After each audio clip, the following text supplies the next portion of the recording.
Welcome to my YouTube channel. Please subscribe my YouTube channel.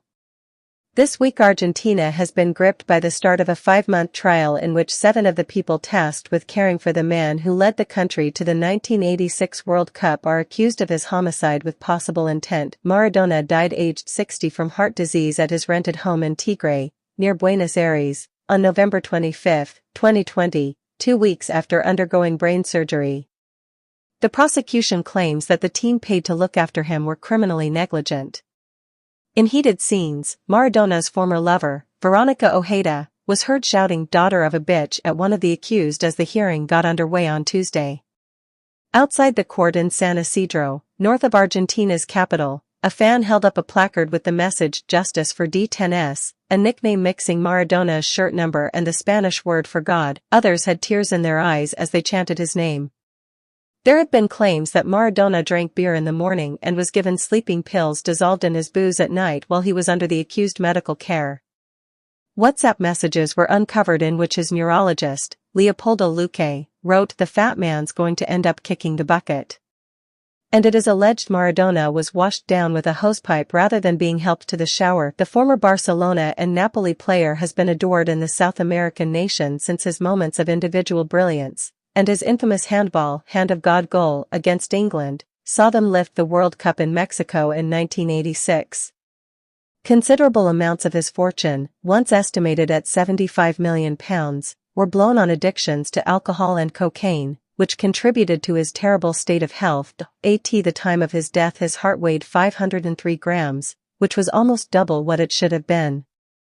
But the prosecution case is that with the right medical care, Maradona would have survived. Chief Prosecutor Patricio Ferrari told the court, "You will see during this trial what reckless home care is: reckless, deficient, without precedent, without any type of control during the period that ended with Diego's death.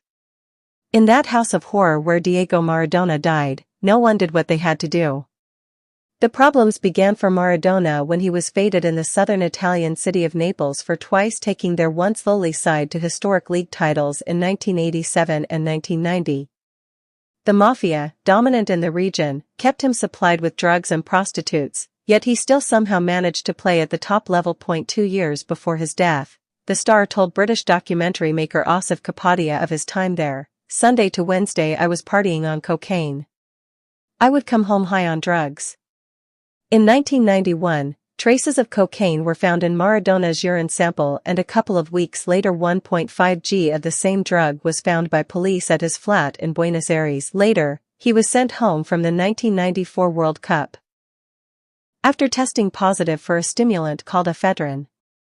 His attempts to get clean were always short-lived, with hangers-on often willing to get him whatever substances he desired.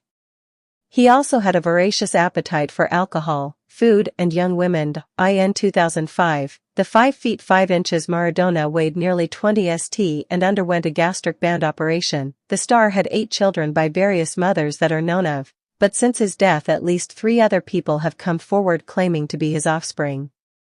It was not until 2007 that he recognized Diego Jr. as his son. He had been born in 1986 to a mistress.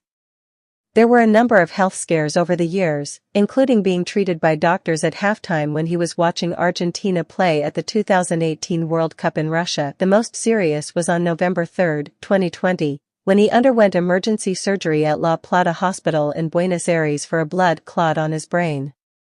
His personal doctor, neurosurgeon Luque, performed what appeared to be a successful operation. But there was a question over whether the patient would be better off staying in hospital, where there would be swift access to emergency care, or if he should instead recover in a home setting. Luque, who is one of the 7 accused, agreed to take Maradona to the legend's rented residence in Tigre on November 11. Prosecutor Ferrari told the court, "Clearly, the victim was not in full use of his mental faculties and even less could decide on his own about his health. He entered that place for a clinical rehabilitation and home medical care that we can say without any doubt was calamitous." The prosecution alleges that there was no defibrillator on hand to help restart Maradona's heart if he went into a cardiac arrest and that the medical team did not carry out the necessary checks. Prior to the start of the trial, Griselda Morel, an educational psychologist who worked with Maradona's 8-year-old son and visited his home, claimed that the sick star was given alcohol. She alleged, if he got up at 9 a.m. and asked for beer, he was given it. One of his custodians crushed tablets he was taking and put them in his beer so he didn't cause a fuss at night. Griselda said that Maradona was so confused he would speak on an imaginary phone. The other 6 accused are psychiatrist Agustina Kosachov, addiction specialist Carlos Diaz, Dr. Nancy Forlini, nursing coordinator Mariano Peroni, nurse Ricardo Almiron and clinical physician Pedro Pablo de España. Another nurse, Gisela Dahiana Madrid, has asked to be tried separately. Gisela's lawyer, Rodolfo Bach, has claimed that when the nurse warned that Maradona's heartbeat reached a high 115 beats per minute in the days before his death, nothing was done about it. When the former footballer was found unconscious at around 12:30 in the afternoon on November 25, 2020, the medical team spent 45 minutes trying to revive him. But experts believe he died between 4 a.m. and 6 a.m., which suggests no one checked on the patient for at least 6.5 hours. Post-mortem blood and urine tests revealed Maradona had been given a cocktail of prescription drugs including quetiapine, venlafaxine, and levetiracetam, which are used to treat depression, panic attacks and epilepsy among other conditions. Fernando Burlando, the lawyer representing Maradona's daughters Dalma and Janina, said outside court that the player had been treated like an animal and went as far as to call it murder.